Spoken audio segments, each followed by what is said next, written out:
Hello friends, welcome to Thansira's kitchen. இன்றைக்கி நம்ம கிச்சனில் சிக்கன் குருமா செய்ய போகிறோம். எப்படி செய்யறதுன்னு வாங்க பார்க்கலாம்.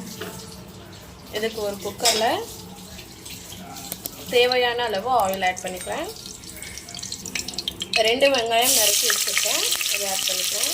இப்போது இதில் 2 டேபிள் ஸ்பூன் அளவுக்கு இஞ்சி பூண்டு பேஸ்ட் ஆட் பண்ணிக்கிறேன்.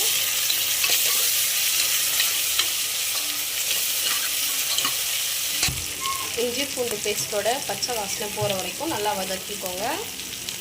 இப்போ இதில் 3 டீஸ்பூன் அளவுக்கு மிளகாய்த்தூள் ஆட் பண்ணிக்கிறேன்.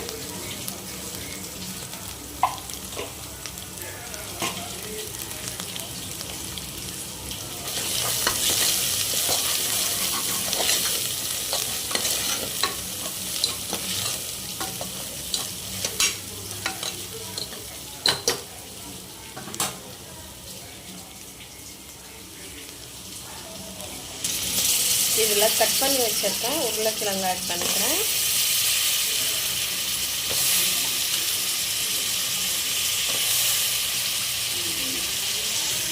நல்லா மிக்ஸ் பண்ணிக்கோங்க.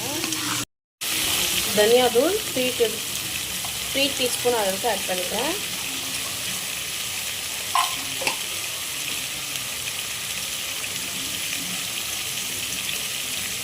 கரம் மசாலா 1 டீஸ்பூன், மஞ்சள் தூள் 1/2 டீஸ்பூன்,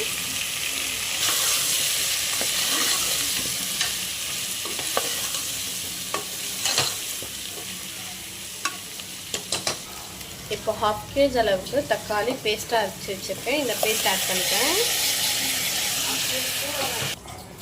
3 பச்சை மிளகாய் ஆட் பண்ணிக்கிறேன். கொத்தமல்லி புதினா 2 சேர்த்து கொஞ்சம் ஆட் பண்ணிக்கிறேன்.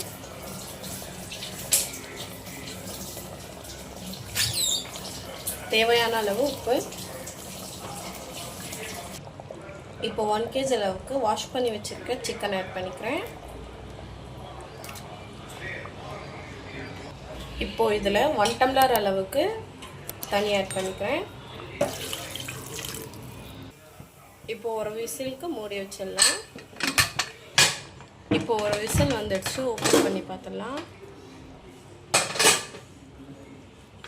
சிக்கன் நல்லா பாயில் ஆயிருக்கு. அரை மூடி தேங்காவை நல்லா பேஸ்ட்டாக அரைச்சி வச்சுருக்கேன். இந்த பேஸ்ட் ஆட் பண்ணிக்கிறேன். இப்போ ஸ்டவ் ஆன் பண்ணி நல்லா மிக்ஸ் பண்ணி விட்டுடுங்க. இந்த ஸ்டேஜில் நீங்கள் காரம் உப்பெல்லாம் டேஸ்ட் பண்ணி பார்த்துக்கோங்க. அவ்வளோதான். இப்போ 2 கொதி வந்ததும் ஆஃப் பண்ணி சர்வ் பண்ணிடலாம். இப்போ பாருங்கள், கொதி நல்லா வந்துடுச்சு. இப்போ சர்வ் பண்ணிடலாம். இப்போ பாருங்கள், சூப்பராக சர்வ் பண்ணியாச்சு. ரொம்ப ஈஸியாக செஞ்சிட்டோம். வீட்டில் இருக்கிற பேசிக் இன்க்ரீடியன்ட்ஸ் வச்சு செஞ்சுருக்கோம். நீங்களும் வீட்டில் ட்ரை பண்ணி பாருங்கள்.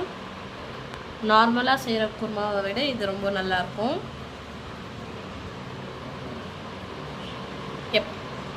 ட்ரை பண்ணி பார்த்துட்டு எப்படி இருந்ததுன்னு கமெண்ட் பண்ணுங்கள்.